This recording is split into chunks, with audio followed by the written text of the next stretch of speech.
republic. For too long, you have mistaken African patience for permission.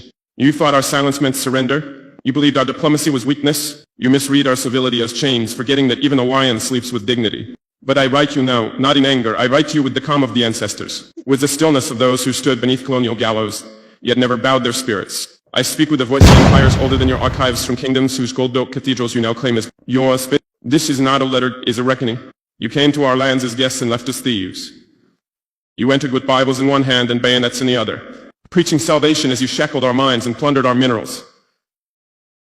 You renamed our rivers, desecrated our shrines, uploaded our museums, and then dared to teach us civilization. What is civilization to a people who built Timbuktu when Paris was a swamp? What is progress to a people who mastered astronomy while your king still feared eclipses? France, this is not about the past alone. This is about your present appetite.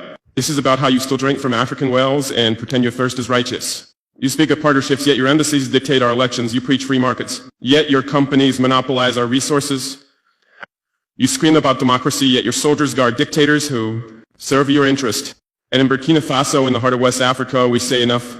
You still owe us gold artifacts, blood, and truth. You've built museums from our stolen memory, economies from our stolen labor, and pride from our stolen identity. You created narratives that depict Africa as broken, yet it is your fingerprints that stain every fracture. You owe our mothers the sons buried under your foreign wars.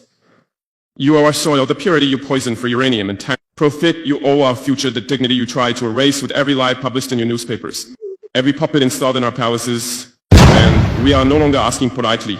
The storm is not coming, the storm is already here. It gathers in the minds of our youth who no longer dream in French. It whispers in the chants of our people who all reject your currency and your control. It echoes in the silence of African leaders who finally refuse to be pawns. You have until now benefited from our division. You fed on our tribal tensions, sowed discord, and presented yourself as the only solution to the chaos you engineered. But Africa has read the manual now. We've studied your tactics. We've named your games, and we've chosen not to play. We are building a new order, one not defined by your parliaments or polished in your press. A sovereign, unbought, uncolonized order rooted in truth, dignity, and justice. This is your warning. Return what you stole. Not only the artifacts that sit behind glass, but the resources, the honor, and the independence you stripped with treaties signed at gunpoint. Return them or face a generation that no longer fears your flags or your threats. You see, this is not just Burkina Faso speaking. This is the voice of Africa, unfiltered. The voice of Mali rising, the voice of Niger awakened, the voice of a continent that has been quiet too long. You may mock our courage on your screens, you may twist our message in your editorials. But the ground beneath you is shifting, your grip is slipping, your time is ending. We do not seek vengeance, we seek restoration. But make no mistake, restoration is not a request. It is a demand backed by resolve, and we are prepared to stand, to resist, and if need be, to rebuild from ashes. This is only the beginning. Signed with fire, not fear. From Ouagadougou to the conscience of a sleeping empire, wake up or be swept away.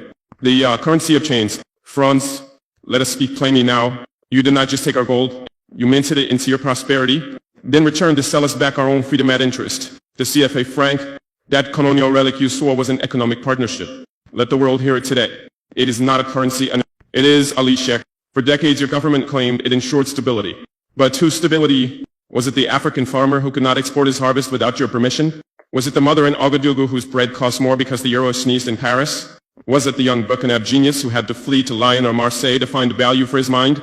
No, the only stability it brought was to your stock markets, to your illusion of African dependency, to your dream that our nations would never truly stand alone, because your hand would always be on our throat. Disguised as a handshake, you demanded we deposit our foreign reserves with your central bank. You taxed our sovereignty before we ever collected it. You robbed us and told us to be grateful for your management of the spoils. How dare you? You built cathedrals in Paris with the profits from Congolese rubber, Ivorian cocoa, Burkina cotton, and then had the audacity to place African masks in your museums labeled not as loot, but as artifacts generously donated. You built wealth with stolen hands and then raised those same hands as if they were clean. But we remember how your corporations operated behind puppet regimes siphoning uranium from Niger, while her people sat in darkness. We remember how your embassies played chess with our elections, installing leaders who spoke French fluently but never dared speak freedom. We remember the coups you funded, the resistance you labeled as rebels, the patriots you called threats to democracy. No more. The youth of Africa are not your colony. We are not here to beg. We are not here to bargain. We are here to reclaim. And hear me clearly, this is not a request. And this is a final notice. So return what you stole. Not just the artifacts, not just the gold, not just the money sitting in your vaults. Return the respect, the agency, the right to chart our destiny without your shadow. We will no longer ask. We will act. The CFA franc will fall. Because a continent cannot rise with foreign chains around its economy. We will build our own institutions. We will trade in our own currencies. We will educate our children in our own languages. We will define ourselves not through the lens of a Paris newsroom, but through the eyes of African wisdom and truth. You can call it defiance. We call it deliverance. And do not mistake our unity for noise. What you hear rising across West Africa is not mere outrage, it is order being restored. What you hear from Mali, from Niger, from Burkina Faso is the sound of empires being broken. Without bullets, just by the truth. We did not come to threaten you with war, but understand this, if you continue to threaten our freedom with debt, dependency, and deceit, then you will indeed face a storm not of our weapons, but of our will. A storm of minds awakened. A storm of youth mobilized.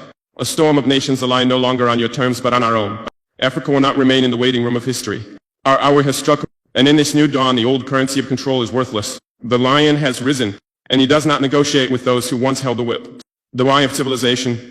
Franz, you once called it a civilizing mission. You arrived with the Bible in one hand and a rifle in the other. You taught us your prayers, but banned our drums. You showed us cathedrals, then destroyed our temples. You spoke of light, but moved like shadows. And when you were done baptizing the soil in our blood, you dared to say we were better off. Better off. You erased languages that carried centuries of wisdom. You outlawed names that spoke of identity and spirit. You tore families from roots, turned kings into prisoners, turned queens into housemaids. You humiliated sages, buried griots, and then wrote your own version of history, where the conqueror is always civilized and the victim always silent. But hear this now. We were never uncivilized, we were uncolonized.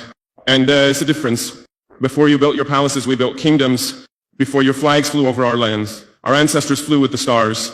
Timbuktu was teaching the world when your kings were still hunting in forests. We birthed mathematics while you battled superstition. We honored nature while you divided the heavens into pieces of paper and called it ownership. So no, Franz, you did not bring us civilization. You brought us interruption. To see, your greatest success was not just in stealing land. It was in stealing the mirror. You made us see ourselves through your gaze, ashamed of our skin, our tongues, our gods, our rhythm. You didn't just rob gold, you robbed memory. You didn't just take cotton, you took confidence. You didn't just loot minerals, you looted meaning. But now the mirror has shattered. And what stands before you is not the Africa of yesterday. Not the Africa that apologizes for wanting dignity. Not the Africa that boasts when it builds. Nor the Africa that waits for handouts dressed as help. We are not ashamed of what we were before you came. We are not confused about what you did. And we are not afraid to say it now. You lied. You lied to our fathers. You lied to the world. And you're still lying every time your media calls our resistance instability. Every time your officials call our independence dangerous. Every time your think tanks publish fear-mongering analyses about military regimes in West Africa. What's truly dangerous is truth. Because truth cuts deeper than bayonets. And the truth is this. We do not need your version of civilization. We do not need your endorsement to be free. We do not need your textbooks to define who we are. We will raise our children on the shoulders of our ancestors, not in the shadows of colonizers.